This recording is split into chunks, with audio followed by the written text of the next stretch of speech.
You might be wondering what that is. It does look like just a load of science equipment on the floor. It's not. It's a photo of a glucose molecule made from different pieces of equipment in the science lab. I had some year 12s. They couldn't remember what the structure of glucose was. So I told them, go and find some stuff in here and make it on the floor. If anyone knows anything about what that is, each test tube rack is a carbon atom. I think the safety goggles are hydrogens and the masses are oxygens. But it's just an example of modelling that I quite like to use when we're doing something a bit abstract or that the students find a bit difficult to grasp. I have moved away from just like random equipment, and I sometimes let them use the fun tray. The fun tray, I think I've got a picture of it. Okay, very exciting. It's just a collection of random pieces of things that are quite useful. It's got pom-poms in here, lollipop sticks, all sorts of bits and pieces.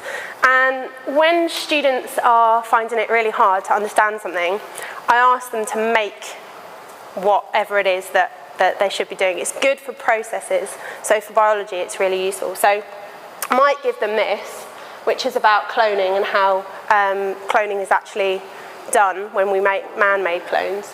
And the kids are like, but there's this sheep and there's this sheep and there's an egg and there's another cell and there's a nucleus, and they get really confused. But if you give them this and get them to make it, I find it sticks a lot better. So here's an example of when I say to them, convert this text into a model. Okay, it's one I made earlier. So for example, in this one, we've got two sheep. They might use different colours to represent the different sheep. They might use different colours to represent a cell, an egg. They're doing swapping. We've got an embryo developing here, and we've got a baby sheep at the end. And this is how they might demonstrate that they understand what happens in cloning. I've used it all the way up to year 12, where I just give them a text and say, make this. So how does cholera cause diarrhea? Okay, and they will use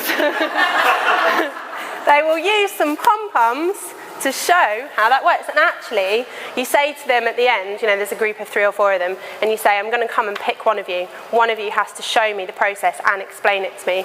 And then that's why when you might get out your lolly sticks with your names on it and pick so-and-so and say, right, you're going to tell me. And they find it really useful. So just a few things that they've said are there.